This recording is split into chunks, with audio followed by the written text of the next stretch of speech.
Et bonjour à tous, aujourd'hui très heureux de vous retrouver encore une fois sur le BTC face au dollar et regardez son action de prix qui est parfaite par rapport à ce qu'on a analysé précédemment. On a eu un top actuellement au 24 200 et la chute du BTC qui est déjà maintenant à 22 500, 22 600 et c'est parfait parce que c'est bel et bien ce qu'on a vu il y a de ça maintenant 7 jours. Attention, il y a de ça 7 jours, on n'avait pas encore atteint ce niveau de prix des 24 200. Maintenant, on les a atteints et par après, qu'est-ce qu'on fait? On ne fait que suivre la ligne blanche et donc la chute qu'on connaît actuellement. Donc pump jusqu'au fameux 24 200, nickel, réaction par après baissière. Très facile à lire le graphique dans ce sens où on suit en fait les lignes de manière basique, on monte, on touche ça, on descend, on suit la ligne blanche. Donc rien de compliqué, regardez, on monte, on touche ça et par après on suit la ligne blanche. D'accord? Donc rien de compliqué, donc très heureux de voir maintenant l'action du prix. Maintenant ce qu'on va faire surtout dans la vidéo, c'est où est-ce qu'on en est dans le décompte, parce qu'il y a un tout petit décompte qui est ici, donc là ça va être très technique, désolé pour les néophytes. Où est-ce que c'est, ou en tout cas où est en bon français la bonne zone pour ouvrir un trade?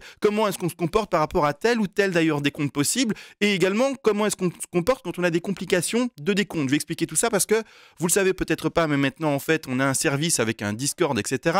Pas mal d'échanges et je vais en parler. Je vais en parler un peu parce qu'ils sont fous sur Discord, clairement ils sont à fond dans la précision. C'est pas que c'est mauvais, mais je vais avoir un petit discours pédagogique aussi et donc c'est aussi pour vous les gars parce que vous êtes complètement malades. C'est pas mauvais, mais vous êtes des acharnés, vraiment des acharnés. Malgré tout, juste avant de commencer d'ailleurs, vous n'êtes pas sans savoir que je vendais un PDF. Et pourquoi je dis vendais? Parce qu'en fait le site qui le vendait va fermer. Mais avant qu'il ferme totalement, petite offre si vous voulez, c'est-à-dire que le PDF qui était vendu sur ce site, eh bien maintenant qui était à 40 € va passer à 25 €, c'est vraiment le dernier prix et après, eh bien d'ici quelques jours, le site fermera totalement. Pourquoi est-ce qu'il va fermer? Parce que je n'en ai plus besoin en fait. L'offre que je fais par rapport à la souscription sur la chaîne, c'est pas compliqué, vous allez sur ma chaîne. Et ce que vous pouvez faire, c'est cliquer sur rejoindre et en fait vous avez une souscription mensuelle dans laquelle vous recevez le PDF qui coûtait 40 €. Maintenant, vous l'avez d'ailleurs à 25 pour les derniers jours, donc foncez si vous voulez que le PDF et seulement le PDF. Donc ici, vous avez le PDF, vous avez le Discord avec les échanges, les différentes analyses, ETH, toutes les altcoins, etc. Vous pouvez également voir des directs, parce que oui, je passe en direct maintenant sur la chaîne, donc on va sur la chaîne juste te montrer, pour ceux qui sont curieux, vous avez un nouvel onglet souscription, et dans ce nouvel onglet souscription, il y a tous les directs disponibles, avec bien sûr la rediffusion, et pendant ces directs, qu'est-ce qui se passe? Bien sûr, analyse du BTC, mais en plus, vous me demandez d'analyser des projets spécifiques. Et donc, par exemple, on a analysé le Skis, on a analysé le Crow, on a analysé le Shiba, on a analysé le Neo, on a analysé le S&P 500, on a analysé le Gold. Bref, on a analysé déjà pas mal de choses. Et donc, voilà, en fait, c'est pour ça que mon offre sur Internet avec mon autre site ne fonctionne plus. Parce qu'en fait, mon offre par rapport au direct, aux analyses, au Discord, au PDF également compris, est trop intéressante par rapport au PDF solo. Donc voilà, dernière chose maintenant, c'est que ce site va fermer. Et donc pour la dernière offre, pour symboliser en fait une liquidation, il n'y a pas de stock, c'est un livre virtuel, mais juste pour simuler en fait cette liquidation, eh bien je fais passer le PDF de 40 à 25, ça va durer quelques jours et puis après, sera terminé.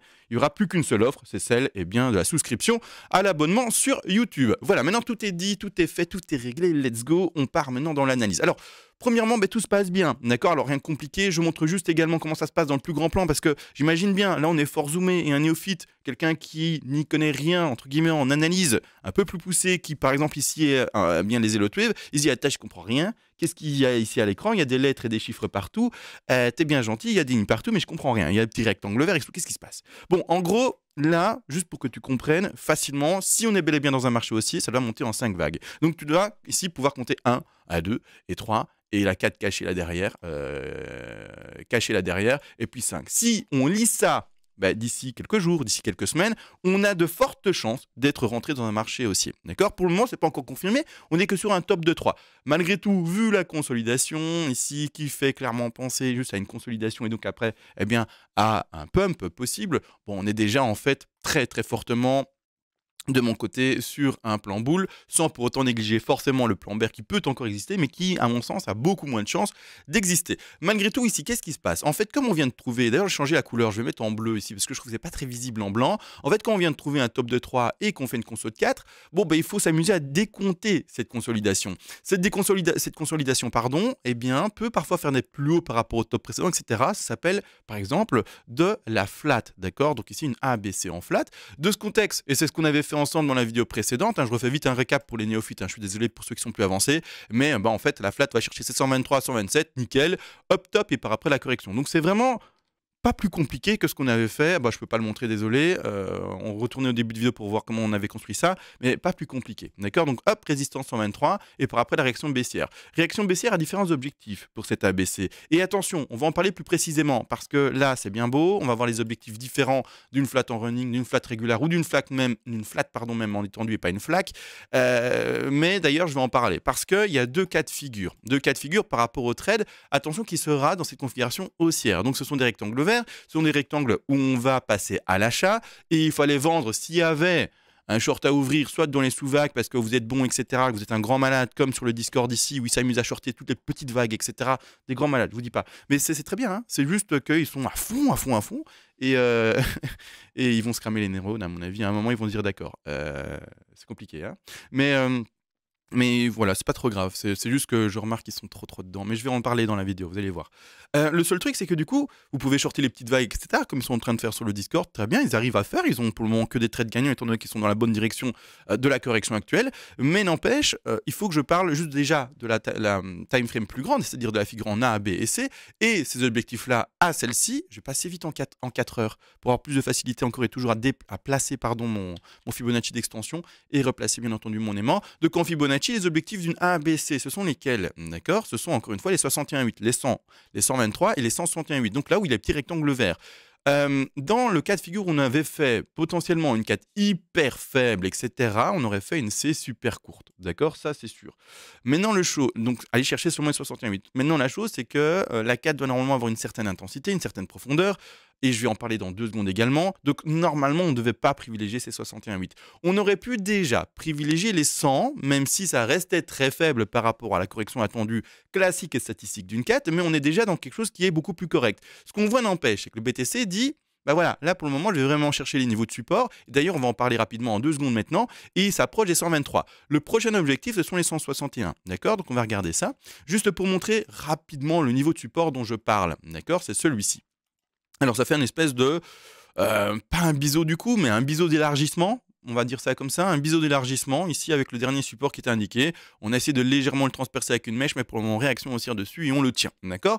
Le truc, c'est que dans cette configuration-ci, si on devait casser ce biseau d'élargissement, il y aura peut-être une réaction baissière plus forte. Ce qui va corréler avec quoi? Avec ce fameux rectangle vert. Alors, beaucoup de choses. Je donne plusieurs objectifs. Les objectifs d'une sous-figure et voyez ici un énorme rectangle. Donc du coup, maintenant, je vais expliquer réellement comment appliquer ce que je suis en train de dire dans un plan de trading. Parce que oui, on a différents objectifs. Mais du coup, qu'est-ce qu'on fait avec cette information et plus cette autre information qui dit qu'on peut aller peut-être plus bas, etc. Parce que c'est bel et bien ce que je suis en train de dire avec ce rectangle vert qui est beaucoup plus grand. Une correction de 4. D'accord? Comme on connaît ici. Regardez bien la correction de 2. On va voir ensemble. Hein. La correction de 2, qu'est-ce qu'elle nous fait? Elle nous fait un petit 61,8+. Donc c'est une correction forte. Donc normalement, on doit avoir une correction de 4 qui sera, elle, faible. C'est-à-dire une correction de 4 qui va chercher ses 23,6 à 38,2. Donc je vais faire quoi? Je vais prendre mon Fibonacci, je vais aller top de 3, pas là-bas en haut, hein, donc pas au 24 002. Ça, c'est le top. Il est vrai du BTC durant cette année, mais ça fait partie de la figure de correction. Le top de la vague 3, c'est pas ce qu'il y a dans la correction, c'est bel et bien là. Donc on ne parle pas du même top, on ne parle pas du top de prix, on parle du top d'une vague. Le top de la vague 3, c'est à ce niveau de 23 824 $. Je l'étends, et donc vous voyez bien que ce rectangle vert, alors je vais même l'agrandir un peu, ce rectangle vert a bel et bien été posé dans la zone des 23,6 à 38,2. D'accord? Donc une correction qui sera plutôt faible, et on doit même normalement favoriser les 23,6. Donc ici, il y a normalement un palier d'achat qui se retrouve proprement là-dessus. Maintenant, je vais être très complet aujourd'hui, vraiment très complet, parce qu'il y a quand même plusieurs jours où il n'y a pas eu de vidéo. Alors, il y a eu beaucoup de live, beaucoup de BTC faits récemment pour ceux qui sont en direct avec moi, mais pour les vidéos publiques, il y en a eu un peu moins. Désolé, ça m'a pris beaucoup de temps de faire finalement les autres analyses, etc. Donc, c'est pour ça que j'ai peut-être un peu moins de temps pour les vidéos publiques. Mais n'empêche, ici, le truc, c'est que si on regarde juste les grandes vagues, les grandes figures, c'est là qu'on doit aller. C'est au 21 700. On a 73% des cas. Non, je mens. J'ai plus mon PDF, il est où? Je vais pas aller le chercher maintenant, tant pis. Mais je ne me rappelle plus de la proportion. Mais voilà, on a toutes nos chances, normalement statistiques, d'aller chercher ces niveaux de prix. 23, 38, 2. D'accord? On a toutes nos chances. Mais non n'empêche, J'insiste sur une chose. Il y a également, et c'est là où on va parler du stop loss, etc., du risk management. Je sais, c'est le plus rébarbatif et chiant, mais c'est ça qu'il faut faire. Il y a également, quand on va sur les futurs, bien sûr, un fameux gap. Alors, le gap, il est où? Il est situé ici, aux alentours des 20 000 $. Il est un peu plus bas, il me semble, à 19 990, mais on va dire 20 000 pour arrondir. Ce gap-là peut être utilisé comme ventouse, c'est-à-dire qu'il veut être comblé, le petit bonhomme, d'accord? À ce moment-là, il faut faire attention à ça. Et donc, son stop qu'on va placer pour le trading, il faudra prendre peut-être, personnellement, je le prends en compte, et je dis peut-être parce que vous faites ce que vous voulez, en fait, vous êtes adulte, si vous le tradez différemment, vous le tradez différemment, si vous ne voulez pas prendre le gap en compte, vous ne prenez pas le gap en compte, et d'où mon peut-être. Mais pour ma part, je préfère le prendre en compte. Donc, quand vous allez ouvrir votre trade, on va sur ce plan-là, quand vous allez ouvrir votre trade, eh bien, logiquement, et parce qu'on a la statistique qui dit que la 4 va normalement chercher au moins ses 23,6, voire un peu plus, et parce que en plus de ça, eh bien, on a le gap qui est au 20 000, donc il est là, eh bien je diminue un peu, eh bien moi je mettrai mon stop loss là. D'accord? Attention, ce stop, c'est celui que j'ai en trade depuis l'entrée d'ici, et donc ça c'est un autre trade, donc je vais juste le mettre en translucide. Faites pas attention à ce stop qui est mis ici en translucide, d'accord? Qui maintenant est quasiment plus visible. Donc là, c'est normalement le stop à placer si vous rentrez dans ce rectangle vert, ou si également normalement, en faisant attention au gap, etc., vous rentrez dans un rectangle beaucoup plus précoce que vous voyez ici, d'accord? Donc soit ici par exemple sur les 22 800, soit ici par exemple sur les 22 500, et n'empêche, vous allez me dire, mais attends, pourquoi est-ce que je rentrerais dans un triangle plus précoce, donc c'est-à-dire dans un rectangle, pardon, donc une entrée en trade plus tôt, alors que on a toutes nos chances d'aller là. Pourquoi? Parce que quand on regarde, et je l'ai déjà fait cet exercice-là, mais je veux le refaire, et je veux vraiment le montrer, parce que quand on regarde les différents bull runs, ou en tout cas les précédents début de bull run qu'il y a eu, eh bien on voit quoi? On voit un peu la même pattern. Donc on voit le bottom qui avait été fait ici. Donc pour ceux qui ne visualisent pas bien, on en est où? On est en 2019, 2018-2019, d'accord? Le différent, le précédent bottom qu'il y avait eu à 3100, on a eu ce top de 1, puis après une consolidation assez longue comme on la connaît actuellement, puis une extraction folle, et la 4 en fait est ultra faible en fait, d'accord? Donc on a reconnu une 2 qui était forte, même chose que le décompte qu'on a maintenant, et où je dis, il faudra du coup une 4 faible qui va chercher ses 23,6 à 38,2. Et qu'est-ce qu'on nous fait ici? On fait une 4, regardez bien, pas ce qu'il y a avant, regardez pas là, c'est là le top de 3, c'est ici la correction. Là, ça ne fait pas partie de la 4, c'est ça la 4. Ne vous méprenez pas avec cette mèche ici, d'accord? Attention, c'est après, 3 vers 4. Et qu'est-ce qui se passe? La 4 ne va même pas chercher ses 23,6. Pourquoi? Parce qu'elle est dans une situation où peut-être, et c'est même pas peut-être, ça a été le cas, où ceux qui ont le marché en main, ce sont les boules, et ils l'ont pas un peu dans les mains, d'accord? Ils sont vraiment dans un mouvement parabolique, ils sont vraiment dans quelque chose qui a une influence, un souffle énorme vers le haut, et donc c'est-à-dire que les bears, ils ont beau vendre, en fait, il y a moins de bears, il n'y a pas cette force vendeuse, et qu'est-ce qui se passe? La 4, elle est très très faible. Et dans ce contexte, en voyant ça précédemment, et en voyant surtout la similitude avec le graphe actuel, vous voyez, le top de 1, la correction de 2, 3, 4 et 5. En voyant cette similitude et que je vais dessiner en 3 secondes, là maintenant, donc top de 1, la 2, on s'en fout, là, la même chose. On va chercher le top de 3 comme j'ai fait, là, la soufflate, etc. Une 4 faible et puis une 5.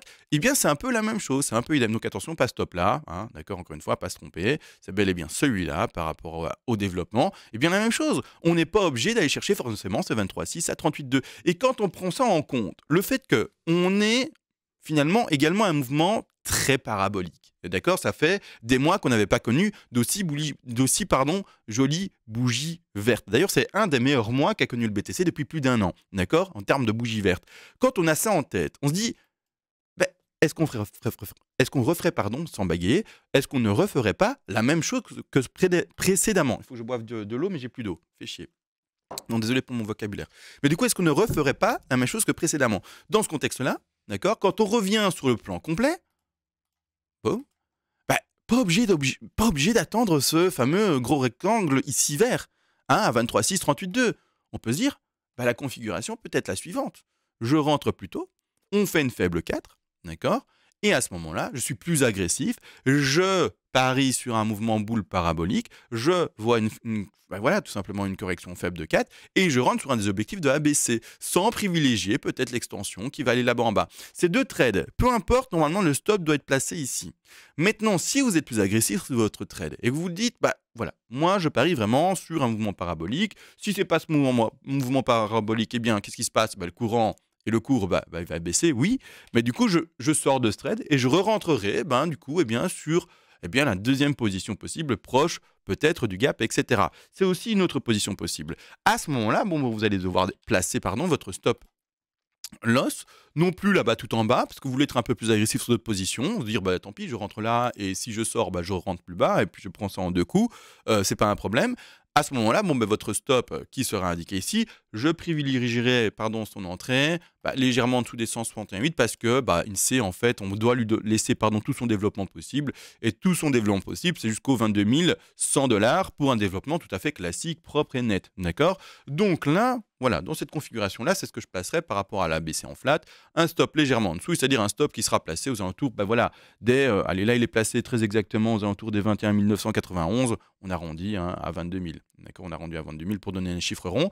Et là, vous avez tout le développement possible. Maintenant, ce qu'on va faire également et surtout, c'est enfin, tout simplement, zoomer là-dessus. D'accord, on va zoomer. Grosse vidéo, je suis désolé. Vraiment, je suis désolé, mais en fait, j'essaye d'apporter tout ce que j'ai dit dans mes directs, tout ce que j'ai également partagé ou lu sur le Discord avec nos fameux amis complètement fous du ciboulot. Voilà, j'essaye de faire au mieux, mais du coup, il y a tellement d'infos d'un seul coup pour une vidéo qui doit être, ou en tout cas que j'essaye, vous le savez, de faire concise. Voilà, bon. Le truc, c'est que nous, en tout cas nous, moi pour le moment, je suis parti sur une ending diagonale. Alors je vais la mettre ici en évidence, donc une 2, une 3, une 4 et puis une dernière 5. Chaque fois sous-décompté en ABC, ABC, ABC. Je ne vais pas faire le sous-décompte maintenant, sinon on est parti pour des heures et c'est un travail qui a été fait en direct pendant des heures d'ailleurs.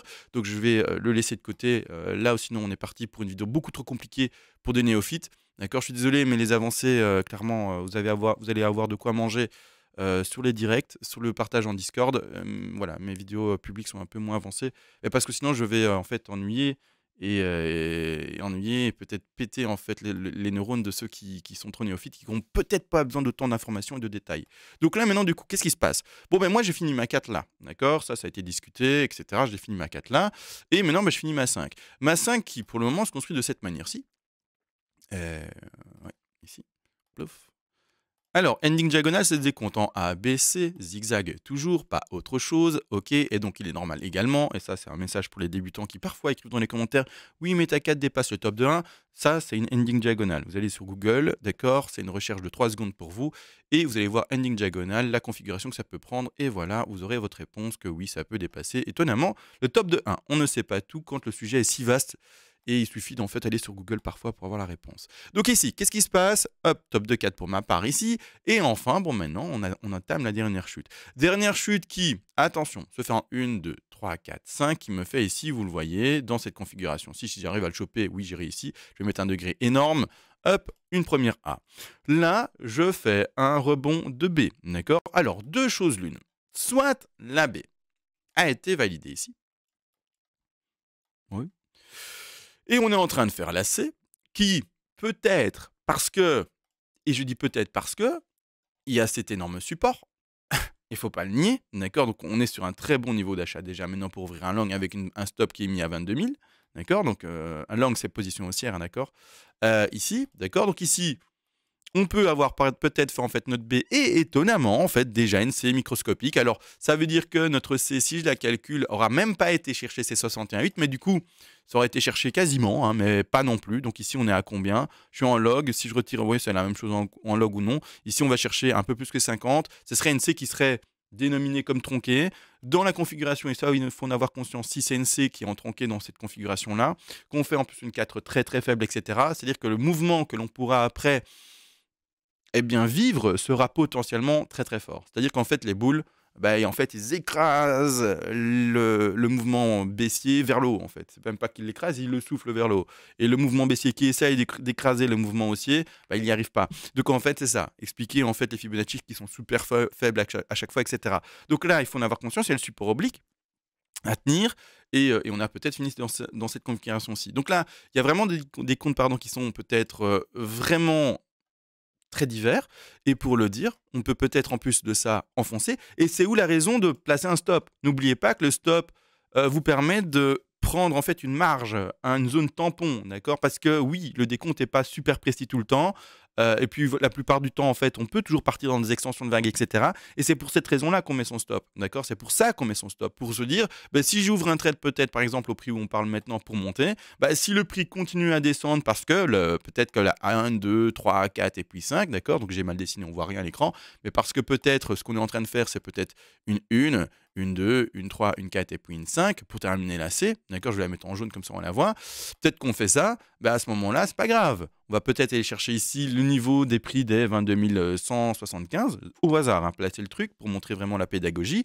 Mais heureusement, vous avez mis votre stop jusqu'au 22 000, ce qui fait en sorte que vous preniez eh bien, toute cette zone de trade. D'accord? Donc, toute cette zone, c'est votre position d'entrée. Jusqu'au moment où on dépasse le stop loss, et là, on sort de son trade. Donc ça, il faut le comprendre. Donc ça, pour le moment, on est en discussion. Enfin, quand je dis on, je suis en discussion avec moi-même. Sur le Discord, ils sont aussi en train de se trifouiller les neurones pour voir où ils en sont. Et du coup, voilà, pour le moment, en fait, on regarde où on en est par rapport à l'évolution de ceci. D'accord? On peut aussi avoir fait dans le sous-décompte peut-être une B qui se termine plus loin et puis après une C. D'accord? Il faut en avoir conscience. On est peut-être en train de faire, peut-être, hein, regardez bien, une soufflate hein, dans cette configuration-ci. Donc je montre toutes les configs possibles. Hein, une A, une B et puis une C. D'accord? Donc on finit la C maintenant, plus tard, peu importe. Une A, B, C et puis écrasement de nouveau. Donc là maintenant, tout ce que moi je vois. D'accord? Et maintenant je parle au sud Discord. C'est très beau de faire du quart d'heure, de 5 minutes, 10 minutes, etc. Essayer de vraiment décompter ça de manière très précise, etc. C'est pédagogique. Vous apprenez à manipuler les vagues, vous apprenez à manipuler Fibonacci, vous apprenez à voir les patterns, etc., etc. Ça fait l'exercice continu, etc. C'est top. Malgré tout, pour le trading en lui-même, si vous faites du scalping très haute fréquence en minutes, en 5 minutes, ça a son sens de faire, bien entendu, du Elliott Wave dans ces time frames-là. Maintenant, si vous faites du trading à fréquence plus faible, c'est-à-dire que vous faites du trading sur, je sais pas, sur quelques jours, etc., et que vous comptez non pas en fait les toutes petites vagues et que vous n'allez pas en fait ouvrir une position haussière là pour clôturer la position haussière là, d'accord, donc sur un mouvement de prix de peut-être 100 à 200 dollars. Si vous jouez des mouvements de prix qui sont plus importants, par exemple, shorter là-bas en haut pour descendre en plusieurs jours, eh bien, vous ne devez pas vous casser la tête forcément à décompter les petites minutes. Si également, vous êtes vraiment sur une ouverture de position haussière qui va prendre après la 5 ici, mais qui va probablement durer plusieurs jours, voire même 1, 2, 3 semaines, vous ne devez pas non plus vous exploser la tête là-dessus. Vous prenez une bonne zone d'entrée statistique, d'accord? Vous dites, voilà, je vais entrer à partir des 100, 123 peut-être, par exemple, et peut-être même garder un palier plus bas, peu importe. Je mets mon stop selon la configuration que j'en ai par rapport au gap que je prends ou pas en compte dans le trade. Ou est-ce que je favorise cet élan parabolique et donc une 4 très faible. Et à ce moment-là, vous allez choper les TP qui ont été placés plus haut et puis point barre. Donc c'est vraiment ça qu'il faut comprendre, c'est que le travail que l'on fait parfois en minutes, c'est pas qu'il est inutile, mais c'est qu'en fait, il est superflu. Il est allez. La limite entre le mot inutile et superflu, elle est faible. Hein, mais clairement, en fait, il y a un moment où il faut, si c'est vraiment pour pratiquer le trading, etc., et pas juste dans le terme de je veux apprendre, je m'exerce, etc., mais il faut également s'économiser. D'accord? Il faut économiser le temps qu'on a, il faut pouvoir être plus efficace, etc., et pas forcément s'arrêter sur la minute. Alors moi, je le fais avec vous sur Discord parce que la demande est là, mais entre guillemets, voilà, il faut un peu s'autogérer. Et c'est juste ça le petit message. C'est vous le faites, il n'y a pas de problème, mais ça reste que du pédagogique alors. D'accord? Sauf si vous faites du trading en minutes, en 15 minutes, etc. etc. Mais sinon, essayez de vous économiser. Vous allez vous cramer. Vous allez vous cramer. D'accord? Vous allez vraiment vous cramer, vous détruire. Et si c'est vraiment comme ça que vous allez continuer à analyser, c'est trop. D'accord? C'est juste un petit conseil. Moi, au tout début, je le faisais et j'ai vite compris. J'ai vite compris qu'en fait, il faut arrêter le minute. Il faut arrêter le minute, il faut arrêter le 5 minutes, il faut arrêter le 15 minutes.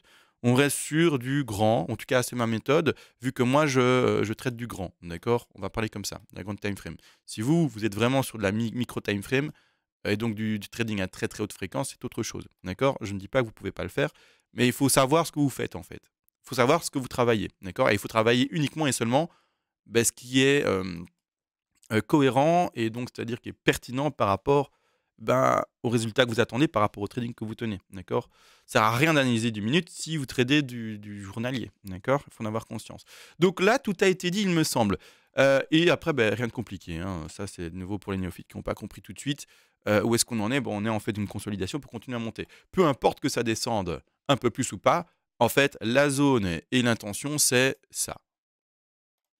D'accord? La zone et l'intention, c'est ça. D'accord? J'ai changé les couleurs comme ça, vous le voyez. Mais la zone et l'intention, c'est de monter.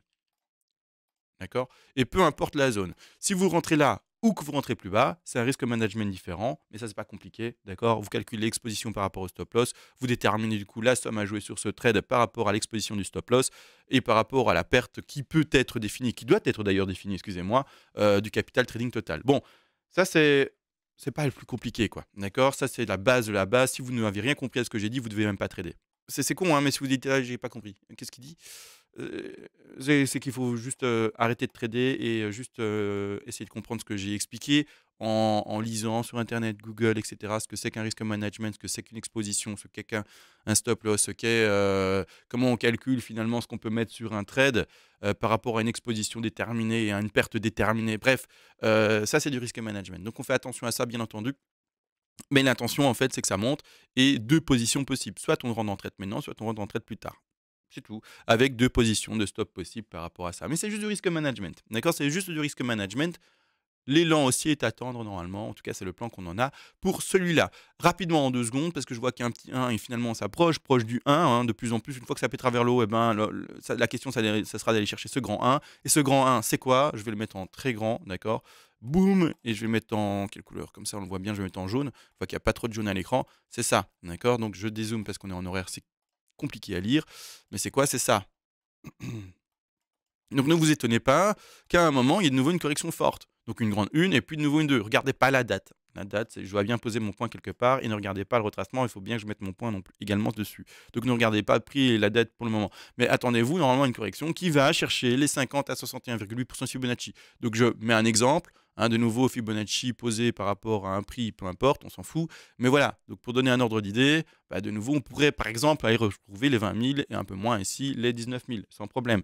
De nouveau, retomber sur ces zones de support. Donc en ayez, ça se dit pas, mais vous devez en avoir conscience, d'accord?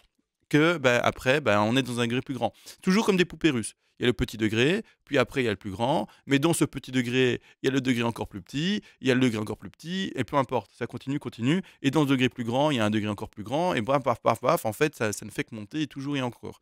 Là maintenant, je pense que j'ai tout dit, que j'ai été très précis. Pardon, n'oubliez pas que, excusez-moi, c'est la fin de vidéo. N'oubliez pas que le PDF est disponible maintenant à 25 €, que dans quelques jours, il ne le sera plus du tout. Et que bah, la souscription à 50 €, ça sera la seule possibilité d'avoir le PDF. Donc ceux qui veulent dernièrement le PDF à 25 € au lieu de bah, prochaine fois 49,99, bah, c'est la dernière chance pour vous en allant bah, sur le site pour eh bien, avoir ce fameux PDF pour eh bien, la modique somme du coup parce qu'avant c'était 40 €, ah, bah, du coup 25 €. Voilà, tout a été dit. Merci à vous et sur ce, ciao.